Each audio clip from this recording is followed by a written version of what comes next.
folks, it's me, Michaela, and welcome back to my channel. It is very close to the end of the year at this point. I am buying Christmas gifts. I am waiting for my holidays to start, Oh, apparently my chair is very close to this bookshelf. That means that it is time for me to plan my end of the year reading. And so I have made myself a list of 10 books I would like to read before the end of 2024. And I'm just going to kind of be talking through that with you today. A little end of the year TBR. Am I going to read all 10 books?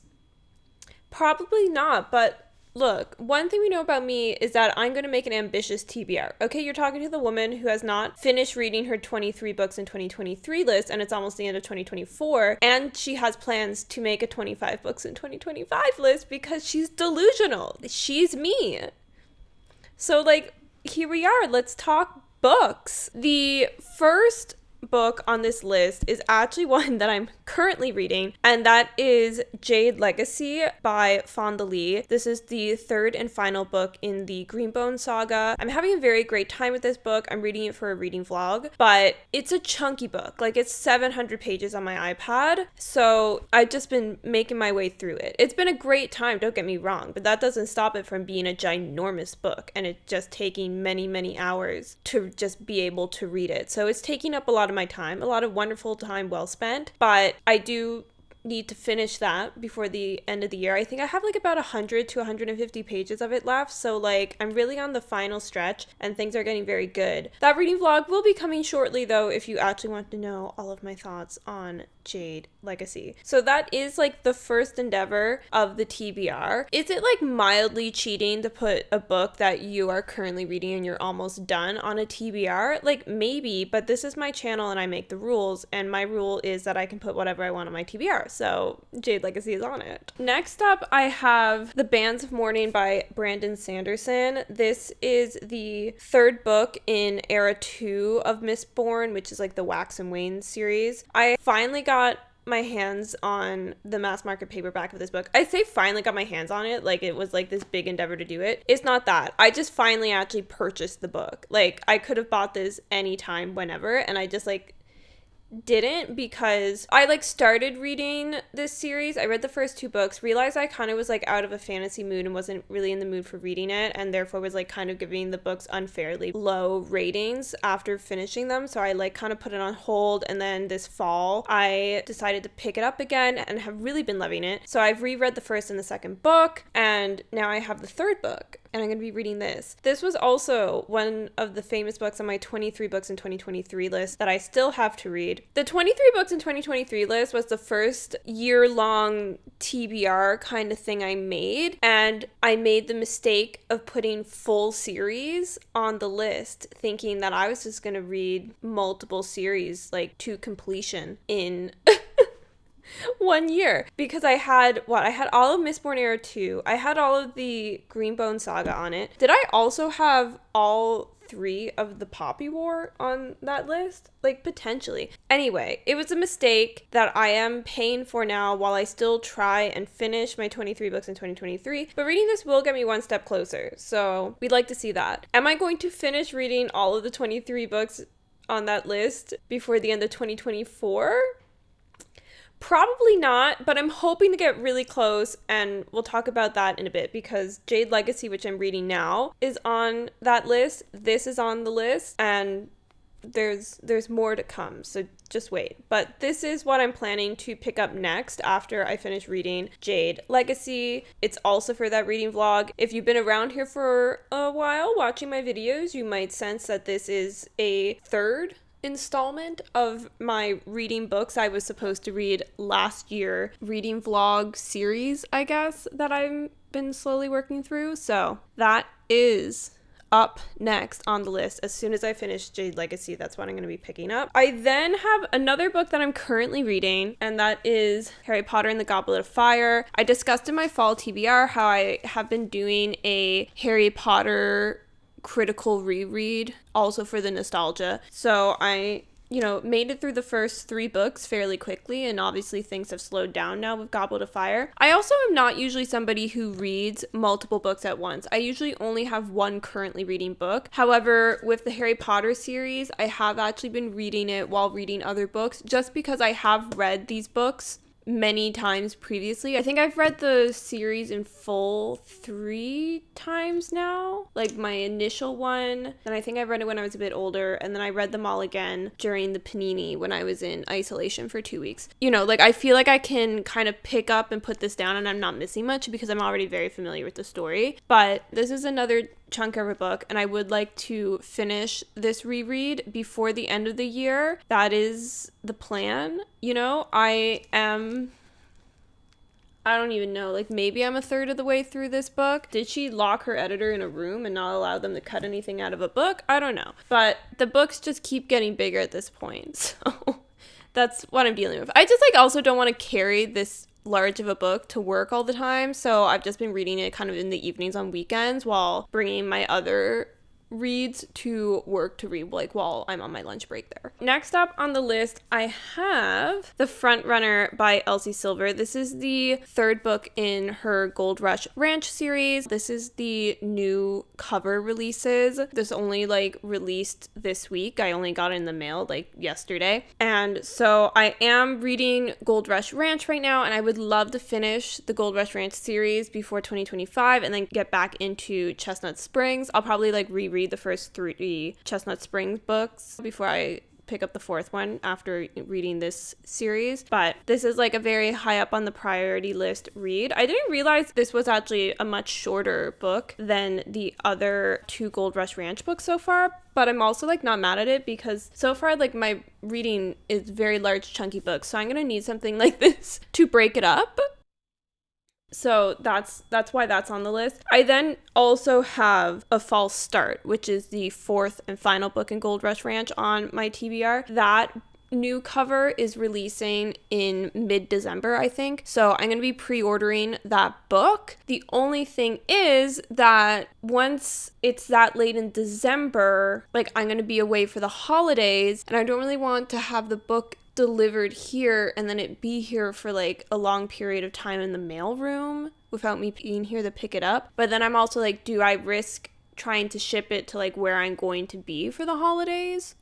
Maybe. I think I might do that, and then I'll read it while I'm away on the holidays, and then I don't have to bring a book with me to read because I'll have one that's being delivered to me, and then I just have to worry about bringing it back here after the holidays.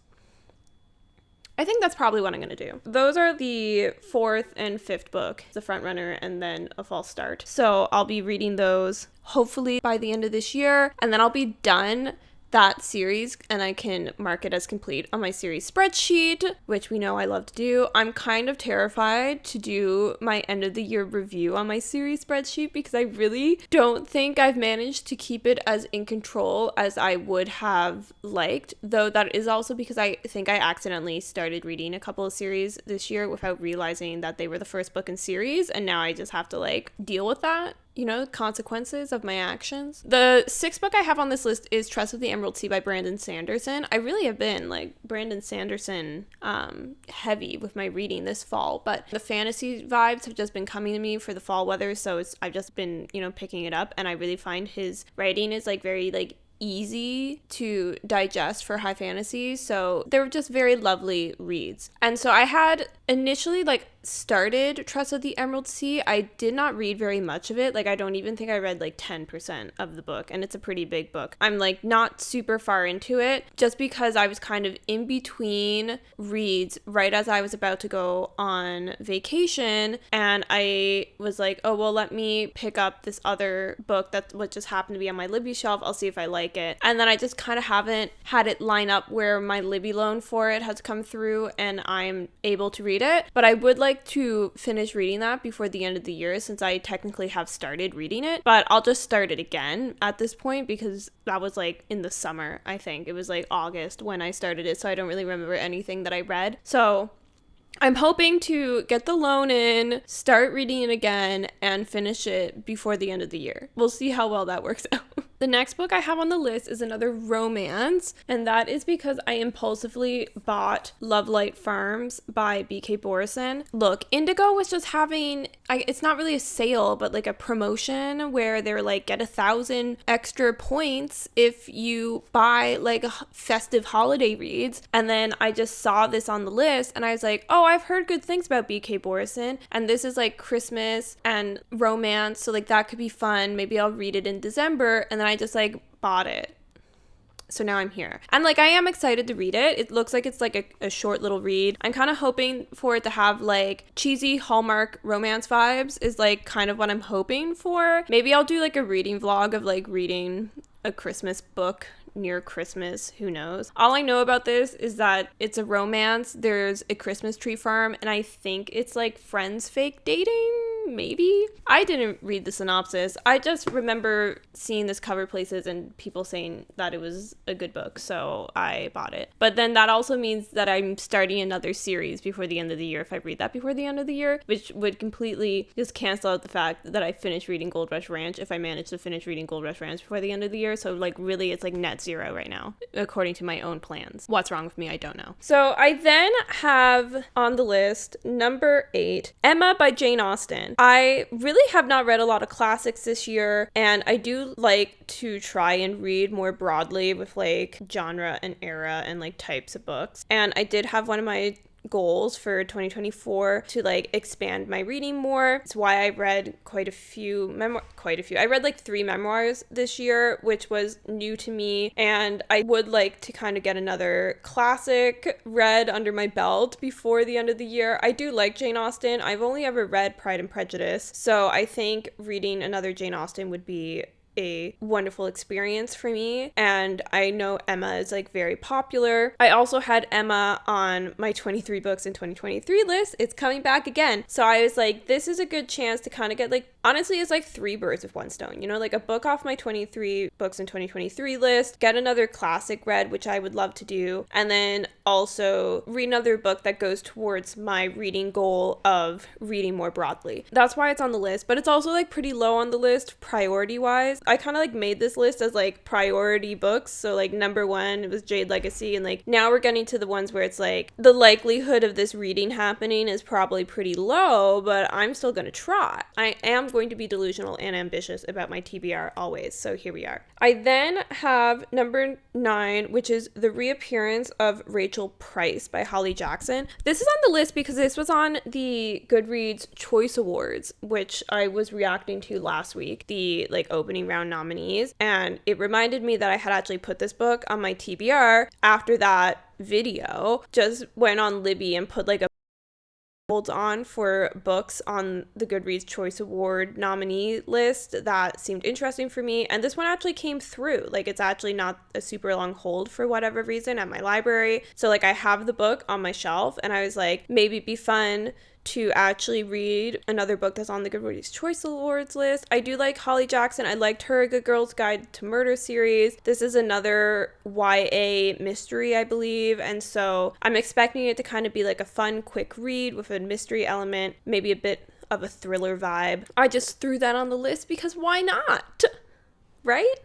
Might as well. And then the final book I have on the list, and this one, it's like I really don't think I'm going to get to it, but in an ideal world I would get this read, and that is my reread of Harry Potter and the Order of the Phoenix. So I do have to finish reading Goblet of Fire first, and like I said, like in an ideal world I would also have the 5th book read by the end of the year, and then once it's January I would only have 2 books left in my reread, and this is the chunkiest book of the series, so like this is really the hump to get over. Not that like it's a hump, because again, like I like reading Harry Potter, I like the series, but like this book does have a lot of unnecessary scenes of like 15-year-olds panicking about schoolwork for a series that's supposed to be about like saving the world and magic.